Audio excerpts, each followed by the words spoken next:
Bonjour et bienvenue sur TV Land, votre télévision locale. Notre édition de ce lundi 30 novembre débutera par le résultat des élections municipales de Seignos, avant de vous présenter la liste Faisons Ensemble qui se présente aux élections régionales. Nous irons ensuite à Dax pour connaître le nom des 8 nominés landais pour le prix Aquitain, puis à Castets où les gagnants du concours photo Émile Lavigne ont été récompensés, avant de parler OVNI avec un spécialiste en conférence à Londres. Notre journal se terminera comme à son habitude par notre série Beau Travail et aujourd'hui le métier d'ingénieur développement commercial.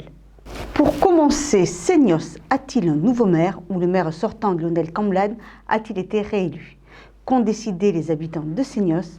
Notre journaliste a été chercher la réponse. Hier soir, au moment du dépouillement, dans le bureau du Hall des Sports, les visages des candidats étaient tendus dans l'attente des résultats. Des résultats qui au final confortent Lionel Camblane dans sa fonction de maire de Seignos avec 55,44% des voix. Satisfait, soulagé et content de pouvoir de nouveau travailler pour Seignos et pour l'ensemble des Seignosais. Satisfaction donc pour le maire sortant et son équipe à qui les Seignosais ont renouvelé leur confiance. Mais il reste tout de même pour Lionel Camblane un goût amer après avoir perdu 6 mois. Je l'ai dit durant cette semaine, lorsque la liste des frondeurs s'est désistée, j'ai dit tout ça pour ça. Parce que voilà 6 mois que la commune était bloquée, 6 mois que les dossiers n'avançaient pas. Et voilà, c'est la même équipe qui est renforcée aujourd'hui, qui ne veut qu'une chose, c'est avancer. Donc voilà, c'est tout ça pour ça et on avance aujourd'hui. La nouvelle équipe municipale de Seignos comptera dans ses rangs 18 membres de la majorité et 5 de la liste Vive Seignos, emmenée par Éric Couraud. C'est une défaite, mais il y a quand même motif de satisfaction. Notamment, on gagne sur ce bureau-là, le bureau central, le bureau du Hall des Sports. Donc c'est un bureau qu'on a récupéré. Et après, on va travailler pour que les deux autres, dans 4 ans, on arrive à récupérer les deux autres bureaux. Pour l'heure, les 2 têtes de liste souhaitent retrouver un climat plus paisible au sein du conseil municipal afin de pouvoir travailler efficacement pour leur commune. J'espère qu'on va pouvoir travailler sereinement, que ça va être ouvert à l'opposition, que l'opposition pourra s'exprimer et qu'on pourra travailler sur des dossiers importants, en commission notamment. Pour connaître les personnes qu'il y a au sein de l'opposition aujourd'hui, je sais que ça sera une ambiance beaucoup plus sereine et je ne doute pas de travail parce que jusqu'à présent c'était une opposition totalement stérile, donc qui ne conduisait à rien et je pense que c'est aussi une des causes de tout ce qui est arrivé. Donc je m'en réjouis d'avoir une opposition aussi renouvelée. Dès la fin de la semaine, le nouveau conseil se réunira pour élire le maire, puis les séances devraient s'enchaîner afin de rattraper le retard accumulé. Autre élection maintenant, les régionales. Pour les prochaines élections, les électeurs de la future grande région Aquitaine et Limousin-Poitou-Charentes auront le choix entre une dizaine de listes, parmi lesquelles celles issues de mouvements citoyens comme Faisons Ensemble que nous avons rencontrés à Saint-Vincent-de-Tyrosse. Reportage. Choisis par un jury citoyen, les candidats de Faisons Ensemble sont aujourd'hui en campagne avec 3 thèmes principaux, la solidarité, l'écologie et la démocratie. L'idée, c'est de redonner la parole aux citoyens, c'est surtout de co-construire avec eux. On part du principe que les experts, c'est une chose, les politiques, c'est une chose, mais qu'on oublie trop souvent l'expertise citoyenne. On est dans une société qui a beaucoup changé, qui co-élabore les choses, qui co-construit ses actions, qui, sur des projets particuliers, s'en saisit et donne des réponses. Et donc, nous avons souhaité, à travers une plateforme numérique, co-élaborer notre programme sur ce cadre de valeurs qui sont l'écologie, la solidarité et la démocratie. Parce que les gens ont beaucoup de choses à dire. Dans ce qu'ils vivent au quotidien, ils ont une expertise, ils ont une sensibilité. Et il faut aujourd'hui redéfinir ce contrat de gouvernance entre gouvernants et gouvernés. L'élu n'a plus cette place descendante, c'est-à-dire de décisions qui viennent du haut vers le bas, mais il a plutôt un rôle d'huile dans les rouages. C'est quelqu'un qui va gérer les différentes formes d'organisation pour les mettre en mouvement et puis faire parler l'intelligence collective. Alors bien sûr, ça prend beaucoup plus de temps, mais c'est un temps nécessaire parce que nos démocraties crèvent du manque de débat. Et nous, c'est ce que nous faisons aujourd'hui avec cette liste Faisons Ensemble, c'est que nous injectons de la démocratie dans la seringue. Composé de citoyens de tous horizons, Faisons Ensemble a pour ambition de rallier tous les déçus de la politique. J'ai 37 ans, ma génération est désintéressée de la politique, on fait partie des abstentionnistes, on ne se retrouve absolument pas dans les partis qui existent aujourd'hui, dans le schéma politique qui est proposé. Et on n'est ni représenté ni écouté, avec une réelle envie justement de m'investir un peu plus sur mon territoire et de donner ma voix aussi. Non seulement qu'on m'entende, mais qu'on nous entende, mais qu'on nous écoute. Et je pense qu'au niveau associatif ici, qui est très riche, il y a beaucoup de propositions qui sont faites, il y a beaucoup d'idées qui pourraient voir le jour, et on n'est pas représenté. Donc c'est pour avoir une visibilité justement de ces citoyens et inverser le schéma politique proposé pour faire remonter l'information et pas absorber des projets qui ne nous concernent pas et qui ne nous ressemblent pas du tout. Loin des grands projets régionaux, les candidats de Faisons Ensemble souhaitent se recentrer sur des initiatives plus locales. À l'inverse des projets qui sont proposés, alors entre guillemets, de californisation de la côte des Landes, ou des Landes tout court, on souhaiterait tourner le tourisme vers un tourisme moins industrialisé, de rediriger un peu vers l'intérieur des terres plus que de le stocker sur la côte, plus tourner vers l'écologie aussi. Et ensuite, orienter l'économie vers une économie plus solidaire, le développement des circuits courts. Aussi, on est en attente de ça et on n'a pas de réponse à ça pour le moment. Oui. Une autre idée peut-être à développer, c'est l'économie d'énergie. On en avait beaucoup parlé lors de notre campagne départementale. Mais nous avons dans notre équipe des experts en économie d'énergie. Donc il serait temps de pouvoir donner des moyens à ces gens, à ces personnes. La première chose, c'est de consommer moins, ce qui serait déjà un grand pas dans le développement durable. Tout le monde peut prendre part au projet Faisons Ensemble en proposant ses idées. Dans les prochains jours, les candidats landais tiendront 2 conférences pour présenter leurs ambitions et écouter les citoyens, et notamment les agriculteurs et les pêcheurs du département. Créé par la Banque populaire Aquitaine Centre-Atlantique, le journal Sud-Ouest et l'école de commerce Kedge, le prix Aquitain récompense chaque année des entreprises régionales pour leur développement. Mardi 17 novembre à Dax, les 8 nominés landais étaient présents pour l'annonce des 2 lauréats. Au casino Barrière de Dax, les entreprises landaises étaient invitées à découvrir les lauréats du prix Aquitain, un prix créé pour mettre à l'honneur le développement dans la région. Nous avons la Banque populaire Aquitaine Centre-Atlantique qui est à l'origine du prix, qui s'est associée maintenant il y a de nombreuses années avec Sud-Ouest, et puis après nous a rejoint Kedge. Pourquoi cette association? Pourquoi une banque, un journal et une école de commerce? Parce qu'on est au cœur de l'économie, au cœur de l'entreprise. La banque, bien sûr, sa vocation première, c'est d'accompagner le développement de l'économie régionale. Sud-Ouest, c'est de mettre en avant les entreprises régionales, c'est de mieux expliquer l'économie, de mieux expliquer le monde de l'entreprise à nos habitants, et Sud-Ouest le fait très bien.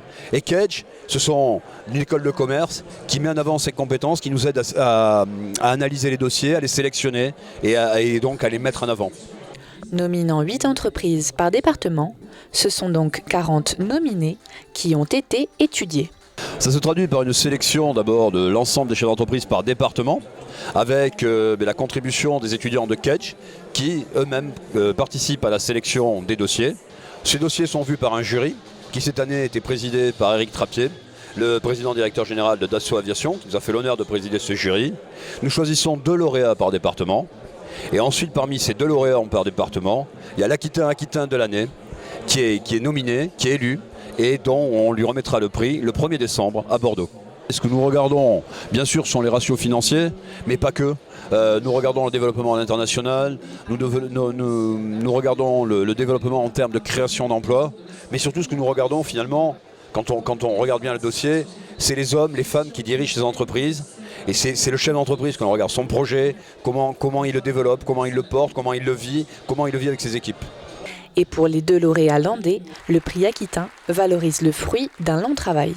C'est une grande satisfaction personnelle et c'est également une grande fierté pour mon entreprise Aqualand. L'entreprise a connu des hauts et des bas depuis sa création, qui a été en 81. Et depuis 81, nous avons fortement progressé puisque aujourd'hui nous employons 620 personnes. Donc en 30 ans, nous avons créé en moyenne 20 emplois tous les ans dans la région Aquitaine. C'est vrai qu'on est très content d'avoir pu gagner le prix parce que on se dit que c'est à la fois un élément favorable de motivation pour les salariés, c'est une certaine reconnaissance aussi, et puis c'est aussi un certain encouragement à finalement conserver les projets, aller de l'avant. Donc c'est vrai que ça met en confiance et c'est un encouragement, je le pense surtout comme ça. Maintenant qu'on est dans les 8, effectivement, moi j'ai hâte de connaître quelles sont les autres entreprises. Après les Landes, le jury ira décerner les prix aux lauréats basques avant de récompenser à Bordeaux l'Aquitain de l'année 2015. Les Castésiens ont pu pendant 3 semaines profiter de quelques photos de clubs landais avant de remettre aux gagnants du concours le prix Émile Vigne. Nombreux sont les photographes talentueux qui ont exposé pendant 3 semaines au pôle culturel de Castets. Des clichés pris en fonction du thème de l'année et qui ont su captiver le regard de quelques spectateurs. C'est un concours départemental qui regroupe tous les clubs du département qui souhaitent y participer. Cette année, on en a 7. Et chaque année, on essaie de trouver un thème différent, en rapport avec la région ou en rapport avec les Landes du fait du nom du prix. Et donc cette année, on a choisi les vacances. En vérité, c'était où souhaiteriez-vous nous voir partir en vacances en Aquitaine ? En plus du concours départemental, on essaie d'avoir chaque fois que c'est possible un invité d'honneur. C'est pas toujours possible, c'est pas toujours facile. Donc on essaie d'avoir soit un professionnel, soit un amateur, soit un jeune, soit une personne qui a déjà plus d'expérience. Et cette année, on a choisi un photographe amateur du club de Ouerleuil qui s'appelle Jean-Pierre Barbecanet, qui est très très doué, qui fait de très belles photos et qui rafle pratiquement tous les prix partout où il passe. Et c'est pour ça on voulait à tout prix lui rendre hommage. J'adore dans les paysages de mer, photos de mer, j'adore faire des poses longues. Avec un filtre, retarder la pose, donc, et ça c'est un peu ma spécialité. J'adore faire des fantômes, je me mets souvent en scène, mon appareil photo sur le trépied. Ensuite, je passe derrière l'objectif et je me mets en scène et le capteur fait le reste, quoi, et je coupe quand c'est fini. Dernièrement, je me suis mis à travailler avec des modèles, c'est une grosse passion, c'est essayer de faire ressortir les émotions sur un modèle. C'est une chose extraordinaire qui me plaît. Un concours avec une récompense à la clé, c'est ce qu'il s'est passé dimanche soir dernier en révélant la meilleure photo de l'année. Le gagnant remporte donc un prix, un livre de Marc Ribou cette année et la possibilité de faire une expo au salon de l'année suivante. Ça fait plaisir d'avoir pu participer à ce concours et encore plus d'avoir gagné, bien entendu. Moi j'aime beaucoup tout ce qui est photos de paysages, effectivement. J'aime bien aussi donc, du grand angle. Après j'aime bien aussi faire des photos d'animaux en gros plan. Mais j'aime bien effectivement en général tout ce qui est nature. Je pense surtout que c'est le fait d'avoir bien cadré la photo avec certains nuages aussi. Je pense que le fait de cadrer la photo et d'essayer de mettre un cadre dans le cadre est assez important. Comme je dis toujours, avant d'apprendre la technique, apprenez à regarder. C'est votre œil qui fait la photo, c'est pas l'appareil. C'est vous qui la faites. À Ondres, le foyer associatif a en son sein une personne dont la carrière atypique a attiré la curiosité d'un grand nombre. C'est un ancien membre de la cellule d'études et des phénomènes spatiaux en France. Vendredi dernier, c'est avec plaisir que ce passionné offrait une conférence à la salle Caprani, dont les entrées à prix libre étaient destinées au Téléthon. Regardez. Depuis 1977, Jean-Jacques Velasco enquête sur les objets volants non identifiés en France. Un métier passionnant qu'il fait découvrir aujourd'hui lors de conférences. Nous avons collecté des informations, notamment des témoignages de personnes qui observaient des phénomènes un peu insolites dans le ciel, des pilotes. Et puis notre travail a consisté à analyser, d'abord à trier, à classer, à analyser tous ces phénomènes, de manière à pouvoir se rendre compte quelle était la nature de ces événements. Aujourd'hui, il y a à peu près 6000 témoignages qui ont été recueillis depuis 1951. À peu près de l'ordre de 200 témoignages de pilotes civils ou militaires. Et on a fait des classements en catégories, les phénomènes parfaitement identifiables, les phénomènes qui sont probablement identifiables aussi, et puis ceux qu'on ne peut pas analyser parce qu'il n'y a pas assez d'informations. Et puis il reste un certain pourcentage, disons 11% de témoignages pour lesquels, après vérification, on n'a pas pu déterminer la nature ni l'origine des phénomènes. Et bien qu'il y ait de nombreux cas intrigants, celui qui retiendra le plus l'attention de ce passionné est celui de 1994, preuve à l'appui. Alors ce cas est extrêmement intéressant. C'était un vol d'Air France. Le steward dit au commandant de bord et à son copilote qu'il y a quelque chose de bizarre devant l'avion. Pendant à peu près 1 minute, ils vont l'observer. Et puis l'objet va disparaître visuellement. C'est-à-dire qu'il ne va pas disparaître avec une trajectoire, il va simplement disparaître avec les contours qui sont devenus flous. Ils ne vont plus le voir en visibilité. Lorsque l'armée de l'air nous a fourni les documents radar, on a pu associer les témoignages avec les radars et là on s'est aperçu qu'effectivement ce qu'ils avaient raconté dans leurs témoignages concordait tout à fait avec les données radars. Et c'est ça qui nous permet de dire qu'on avait vraiment affaire à un OVNI.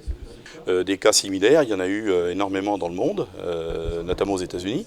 Et ça nous a permis de montrer qu'il y avait à certaines périodes des observations qui étaient beaucoup plus nombreuses et qui étaient en relation aussi après avec des activités en particulier stratégiques. Mettant en corrélation les apparitions d'OVNI et les recherches sur le nucléaire, le mystère augmente. Des hypothèses apparaissent alors sur la potentielle nature des objets. Ce ne sont pas des phénomènes naturels, ce sont des phénomènes artificiels sur lesquels on n'a pas de contrôle, c'est-à-dire qu'ils apparaissent, ils font un certain nombre de choses et puis ensuite ils disparaissent. Les objets en question, ils ont été mesurés par des radars avec des vitesses de 3000, 10 000 km/h, des accélérations phénoménales et il est bien évident qu'on ne pourrait absolument pas fabriquer de tels engins entre guillemets aujourd'hui, c'est clair. Alors extraterrestres ? Moi, je n'associe pas OVNI extraterrestre, c'est deux choses complètement différentes. Effectivement, il existe des phénomènes dont la nature et l'origine nous échappent, mais on ne peut pas aller au-delà. Alors après, ce sont des hypothèses. Et l'hypothèse extraterrestre, même si elle est prise en compte par les scientifiques, elle ne peut pas être validée par les cas que nous avons observés. Voilà. Les ovnis sont donc une réalité, mais le mystère de leur origine reste encore entier. En quoi consiste le métier d'ingénieur en développement commercial dans l'agriculture? Vincent vous en donne tous les tenants et aboutissants. Vincent a 34 ans. Il aime la course à pied, le bricolage et son métier. Vincent est ingénieur de développement commercial. Je vends aux agriculteurs des fertilisants pour nourrir leur sol et les plantes. Je fais un diagnostic technique, économique et agronomique de l'exploitation et je leur propose les produits adaptés. C'est du sur-mesure avec des produits innovants et bien sûr qui respectent l'environnement. Vincent a donc à la fois de fortes connaissances scientifiques et la fibre commerciale. Je prospecte aussi pour développer ma clientèle, tout en fidélisant mes clients. Votre produit a bien marché, hein? Et ça, j'en espérais pas autant. On vient toujours constater l'effet de nos produits pour voir si ça correspondait bien à ce que voulait l'agriculteur. C'est un métier de contact, de challenge, et en plus je suis autonome. Donc moi, ça me correspond parfaitement. Vincent a un bac+5 et l'on devient aussi ingénieur développement commercial par l'alternance. On en recrute 200 tous les ans dans le secteur de la chimie pour un salaire moyen de 3 000 € par mois et des offres sont disponibles sur beautravail.org. Maintenant, il va falloir rentrer tout ça, hein? C'était Beau Travail avec le MEDEF. Voilà, cette édition est maintenant terminée. Je vous remercie de nous avoir suivis. Je vous souhaite, avant de vous retrouver mercredi pour un nouveau journal de TV Land, votre télévision locale, de passer une excellente journée.